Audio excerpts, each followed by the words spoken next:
The hottest pop culture stories of the day. Like Oprah said that Joan Rivers ruined her Tonight Show interview by shaming her. And Kendall declares, oh, no, he didn't.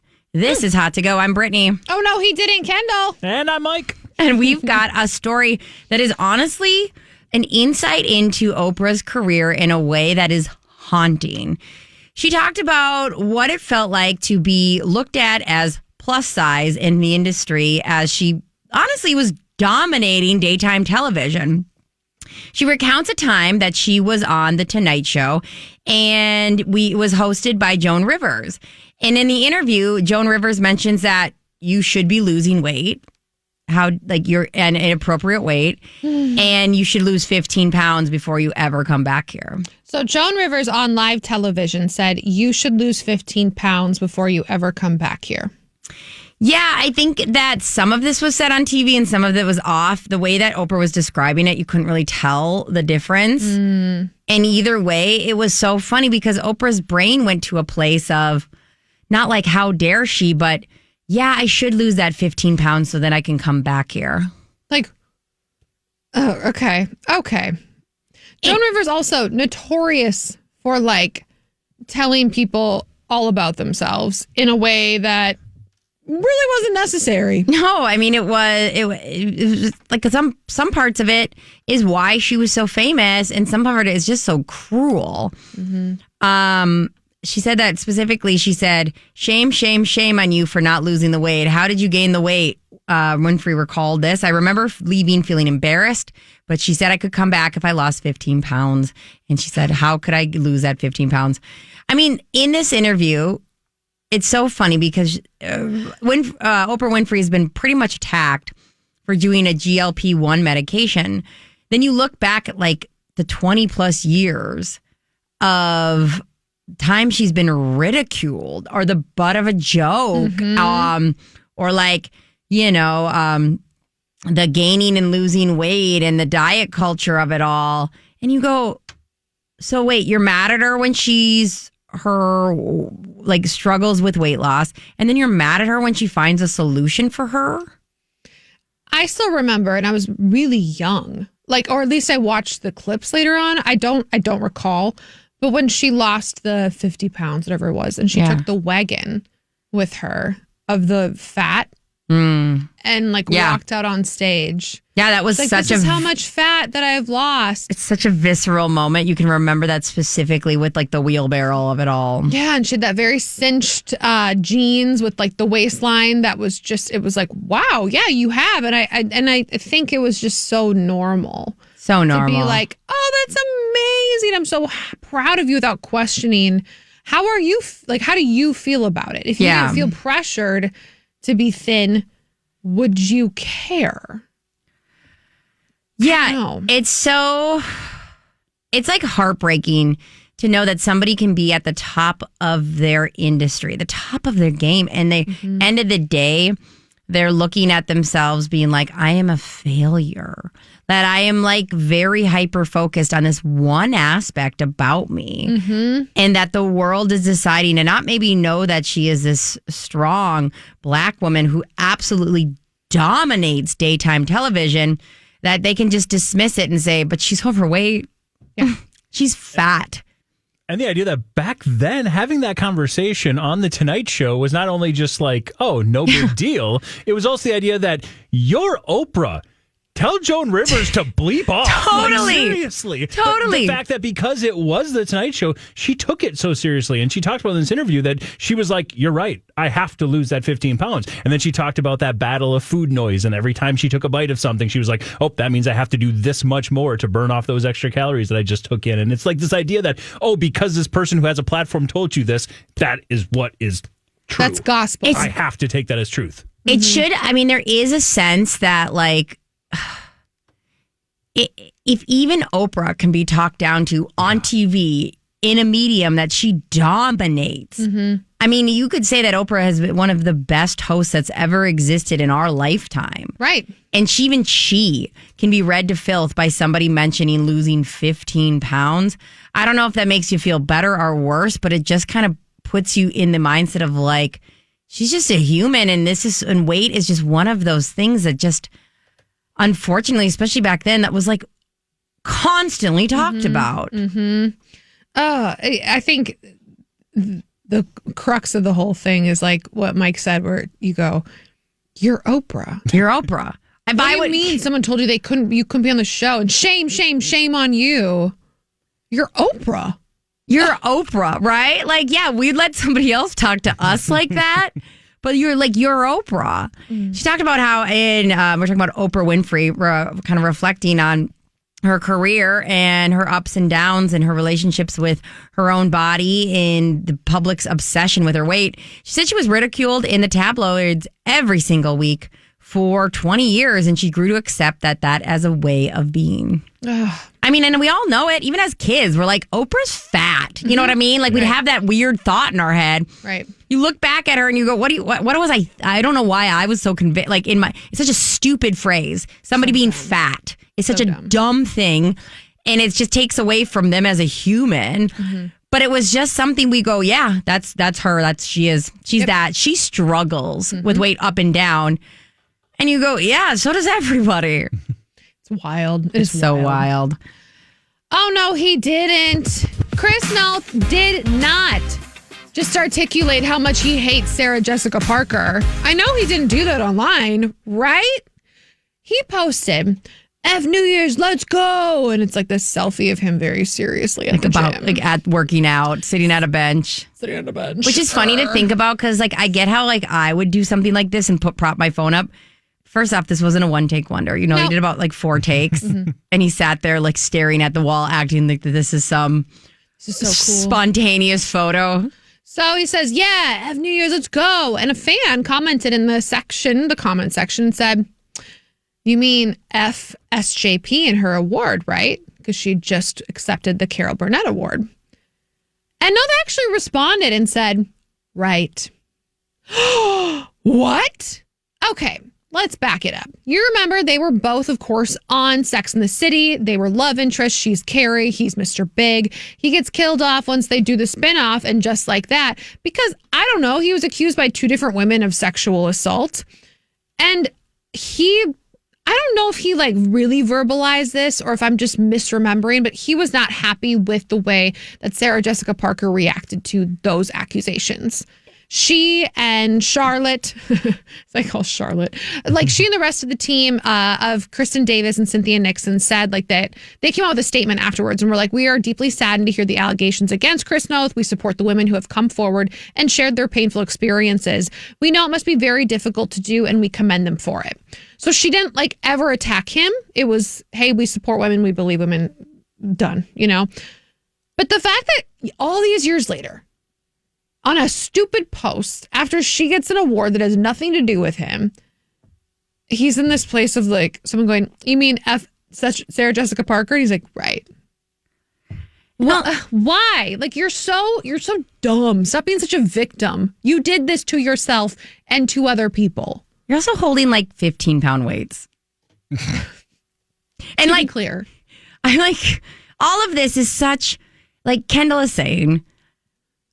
This was you were a problem and you had to go away and how you choose to move forward in this world and take accountability or not showcases who you really are. Now you taking a cryptic picture with 15-pound weights and like, I don't know, like hair that is a little bit disheveled. Yeah. Like it's got that like moussey stuff in it or whatever, that beeswax in it. That product. And like growling. And also, here's another thing. So I went to his Instagram because I'm going, I want to see this comment. Yeah. It's deleted. It's gone now? Of course it is. I wrote, somebody else was like, don't mind me, I'm here looking for the comment. And they're like, same. And then somebody said, oh, I think they made it up. And somebody goes, nope, I saw it. It was here 3 hours ago and it just got deleted. Yeah, because all the gossip rags are going, what is wrong with you? Like, why would you even respond to that? Even if you thought that, why? And then it's like, and then double down. So you're going to be a baby now that you didn't get the response you wanted. You haven't changed, sir. And there was a reason that, yeah, people didn't want to work with you anymore because obviously this probably happened a lot. And now you've got these two people that came out about your problematic behavior, to which you could have spent time looking back at that and going, oh, I don't really like the way I did that. Yes, I did find myself attracted to younger people, the power dynamic. It was a time where that was acceptable, and I'm kind of grossed out by myself. Mm-hmm. To which we'd all say, understandable. Self-reflection. Okay. But instead, you're being so brave in the comment section of your own posed photo holding 15-pound weights and then deleting it when you feel any sort of heat that isn't on your side. Why? What's wild about this is I think he wanted to just get into the headlines once again. He does have 4 projects coming up. He hasn't worked since basically this all came out. These accusations did about 5 years ago now at this point. But then the idea that he deletes it, that makes me feel like, oh, this is a way for me to get into the headlines. He does, and then realizes maybe the producers and the people I'm working with in this project don't want this kind of heat on these upcoming projects. I don't want this kind of publicity on my name right now. So I don't know. It's very juvenile and sad. He's like, let's just go down a little bit of his social media. No. Oh my. There's one of him sitting on a bench, and he's got, I don't know, like 10-ish pound weights. Cool. And he wrote, gravity doesn't care how old you are. Yeah. And then there's the next one where he's also sitting on the same bench and pressing the same amount of weight. Forget the birthday cake. Let's go. Are you like beast mode now? Like, are you testosterone up? Are you like taking steroids? What are you juicing? What's happening? Drop the workout routine, brah. What? Tell me them supples. So weird. I cannot. To which Becky wrote, just don't go near a Peloton, Chris. Ching. You're somebody. You've seen it. And I'm projecting because like some of the worst people I know are exactly this person. So I am definitely putting that on him, and I don't care. Like, is that projecting or just life experience that teaches you something? You know what I mean? It's applying life experience. Thank you. To which Education. I will not change anyways. Yes. Okay, let's move on to Jennifer Lawrence. She's getting a lot of heat in the old internet because she did this what she thought was a relaxed interview where someone talked about her dogs, in which she mentioned that she had given away her dogs to her parents. Here's the explanation. It's a little hard to hear, so if you're struggling with hearing it, I can definitely kind of break down after what she said. She did not like New York. And I lived on 1st and 67th just to be near the park, like, for her. Right. Anyway, after I had a kid, dogs became so scary, you know? Like, my son's like going up to it, you know, and I'm like, it's almost like I don't recognize dogs right now. Like, I just see them as a threat. And one of them bit my son, and that made me just want to obliterate every dog. I'm just like, I'm going to take out you and your family. So she goes on to say, I want to obliterate all dogs because now I see them, I think of them as a threat, and that's where I'm at. Now, Jennifer Lawrence is the type to kind of maybe be hyperbolic, exaggerate, be a little too relaxed, and as if she's talking to a friend of like, now I want to kill dogs, you know? Because one bit my kid. And the internet has a lot to say about this. As the internet does. Like, I'm sure it's that you're a terrible person, blah, blah, blah, blah, blah. Yeah. It's hard because I think we can relate. I think at the end of the day, normalize letting people not feel shamed in making the right decision for themselves, for their dogs, and for their family. And the fact that she's privileged and blessed enough to be able to say, parents, will you take my dogs? And they say yes, and this dog can still live a beautiful life. And so obviously she gets to see him or see her once in a while. Like, I don't think this is something worth attacking her for. No. And I also think, like, maybe looking inward when you find yourself going, you monster. It's like, what's going on with you? Yeah, I mean, and at the end of the day, like, if your dog is going to that space, as someone with a very reactive dog, if you have a dog that's going there that hasn't ever shown those signs before, they're also super stressed out. It's not good for them either. So to be like, hey, let's have you with my parents who you know, who you love, who love you, and it's a safer environment for you.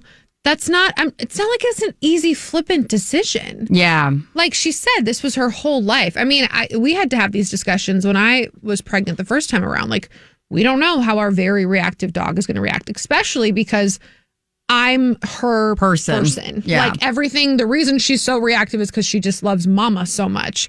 And this baby was going to need a lot of mama. And we did have a couple of like scary incidents where now she's medicated. Thank God everything's fine and it never got like that out of hand. But we had to have those conversations. And it didn't mean I didn't love my dog. It didn't mean I wasn't sobbing over it many, many times. It doesn't mean that I still have to be kind of like aware of all things. People are they're so quick to judge and be I would never. Would you?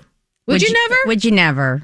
And you're both assuming they actually took the time to read the article and listen to the post, which is the problem here, because the vast majority of people who are responding are just responding to the headlines that are saying, Jennifer Lawrence wants to murder all dogs. Your dog is dead because Jennifer Lawrence is coming for her. Don't let Jennifer Lawrence in a city near you. That's literally what these headlines are doing right now. And the vast majority of people are responding to the line where she says, I want to obliterate all dogs. And really, when you see what she's saying and hear it in context, she's on a roll. She's having a little fun with the bit, saying, my kid is the most important thing in the world to me. Of course, I want to eliminate all the dogs that try to hurt it. Right. That's all she was doing. So again, if it feels like you're hearing something that's completely outlandish and ridiculous, probably get a little bit of the context. The headline is, does Jennifer Lawrence want to kill your dog? You can find that article. I guarantee you can find that article right now.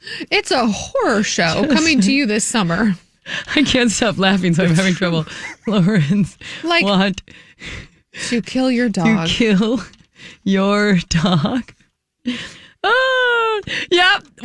Jennifer Lawrence. This is Fox News. Jennifer Lawrence wants to obliterate every dog. Yeah. She said it. That's what they say. She said it. Did she not? So there you go. True. Maybe just take a tiny little bit before having this outlandish opinion. Whatever. I wanted to obliterate every dog, says Jennifer Lawrence on MSN. God. Context is important. It's hot to blow. At this point, it had to go when I stopped laughing. We're going to head on over to Mike Ganger, our producer, and also the blind item expert, to tell us what secret on the internet might be the next to blow. Katniss Everdeen is coming with her bow and arrow to kill all of your pets. No, that's not actually the hot to blow story. Wants to kill your dog. I'm so sorry. This is the funniest thing I've ever experienced. We are going to do a little bit of a Golden Globe wrap up. This is where we're going to talk about a couple of stories from around the globe, including one that will feature a guy who is going to be in a show upcoming that we're very excited about, and also Zoe Kravitz. Because there were a lot of tabloid rumors and a lot of people saying, oh, Zoe Kravitz had a very awkward run-in during the Golden Globes because she was at an after party with Kendall Jenner. Why would the two of them have an awkward exchange?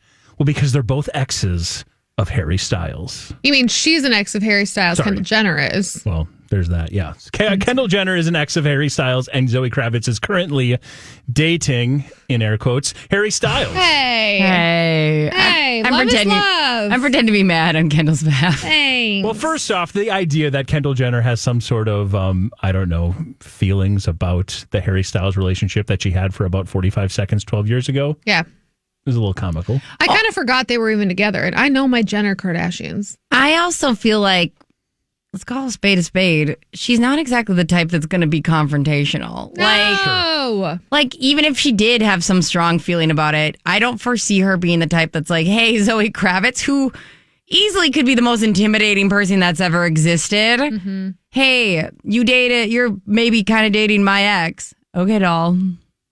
And Zoe Kravitz also, if you believe some of the speculation, some of the blind items, the Dumois of the world, and some of these, Zoe Kravitz had a very, very good time at the after parties for the Golden Globes. Like, such a good time. She wasn't thinking about Harry Styles. She was making out with people? She was making out with people. She wants to get away. Yeah. She's Zoe Kravitz, and as she said in the broadcast, she has her own shrooms. She has her own shrooms, trust me. Yeah. Isn't she the one that had the chocolate in her fridge? Yeah. She was like, why? She's like, I've had to, like, she was talking about how several times now she's had to call an ambulance on people who have overdosed on the like chocolate. shrooms at her house because she's like, but who goes into someone's house and just eats their chocolate in their fridge? And I'm like, who just has shroom chocolate in their fridge? Like, yeah. normalize that. I don't know. She's also the one who stayed in Taylor Swift's house and lost her iguana. No, her snake. Snake. She also, if you haven't seen the penultimate episode of The Studio, it had to do with chocolate shrooms as well. So it's very, very, very good. As Dave Franco said, basically Seth Rogen just called him up and said, you guys want to play exaggerated versions of your exact self? And they said, yeah, we're in. Sounds good. So there you go. We also got a little more a Golden Globe cleanup. And by the way, Harry Styles continues to tease. We're definitely getting an announcement later this week. He had you can text a phone number to which when you text it, there's a file that you have access to where he sings the "We Belong Together" line. This keeps popping up everywhere. So see, I would be like, that's spam. Don't open it. Yes, probably the smart here. move. The other thing we wanted to clean up from the blind items because apparently a guy we were just talking about with a show coming up, Euphoria, a guy who Jacob? Both might be unbelievably, uncontrollably attracted to. Who isn't attracted to Jacob Elordi? Well, I don't think I'm going to shock either of you when I say Jacob Elordi is kind of a D-bag and very mean. No. According to a little Golden Globe cleanup, somebody asked Jacob, hey, can I get your autograph? Not only did he say, no, you can't have it, he absolutely ripped the person apart for even thinking about asking. At the Golden Globes? Uh-huh. Like, it'd be weird that somebody, when you're at an event as a famous person, being yourself a famous person, that someone would want your famous person autograph? Also, like, autographs are so easy. Just do it. Why not? You don't even want a selfie? Okay, you just want an autograph? Like, I get it when people are out to coffee in some town and they're like, I'm just here with my friends. Do we have to just... But at the freaking Golden Globes? Sign it. Be done. Even Leo did. In that meme where the gift that keeps going everywhere, where he was like looking, I believe, at Tiana Taylor. Now we figured out he at the very end looks down and like, oh sure, and he signed an autograph for somebody. But according to again the blind item, Jacob Elordi, he might have also just been a little upset. He was up for Best Supporting Actor with Frankenstein and Lost. He was up for a TV show that nobody really saw and lost. Yeah. He also saw all of the Frankenstein awards lose. It was a rough night. He took a lot of L's that evening. So it could have been one of those timing things where it's like, are you serious? I just lost for the 5th time tonight. Like, no, I'm not signing your stupid card. The only time I've seen him when he was doing Saltburn interviews, he was kind of fun. Euphoria stuff he's not usually fun at because I don't even think he knows like what the plot is of the show because they film it so weird and he's like, I don't even know what my character does. I don't know what I do. He made that clear. He's like, I don't know if it's going to be good. I have no promises. Probably not. I mean, on top of it, like he's sitting there worried because now Frankenstein's doing well. But one time he was doing this interview at a hotel and somebody's like, is somebody on your bed? And it was his parents because they were, and it was really cute and endearing. And so like the part of me who just wants him to be great was like, oh, he's great because of that. Mm-hmm. Yeah, I remember they like turned the camera a little bit. He's like, yeah, they're trying not to be in the shot, but they're here visiting. They're like sitting on the bed. They're like, sorry. It's cute. It was cute. It's Hot Mess. Oh, Blake Shelton, you think you can get away with being like, I don't know why people think me and Gwen Stefani aren't together. Bro, there are a lot. There's so much smoke in here, I can't even see anything. Come on. There's obviously a fire here. Ugh. Yeah, Gwen Stefani and Blake Shelton swearing like, I swear we're great. Look at us. We're shopping. Haven't you ever seen us grocery shopping together? It's funny you bring that up because he brings that up specifically. He does this interview and he's like, I think in October, maybe November, I started noticing articles pop up about Blake and Gwen. They're split up. They don't see each other anymore. They must be going through a divorce. He's like, then a week later, photos come out of us walking out of a grocery store and people go, they must be together. Then a week goes by and we're not at the grocery store and then we're getting divorced. He's like, I just don't believe anything that I see on the internet. Don't worry about it. Okay, it's not because of a grocery store, Blake Shelton. You haven't been on the red carpet with your wife since March. You did a CMA performance and she wasn't there. Yeah. She did a Christmas performance at Rockefeller Plaza where you're in the song with her. Yeah. And you weren't there. Yeah. Like, I don't know.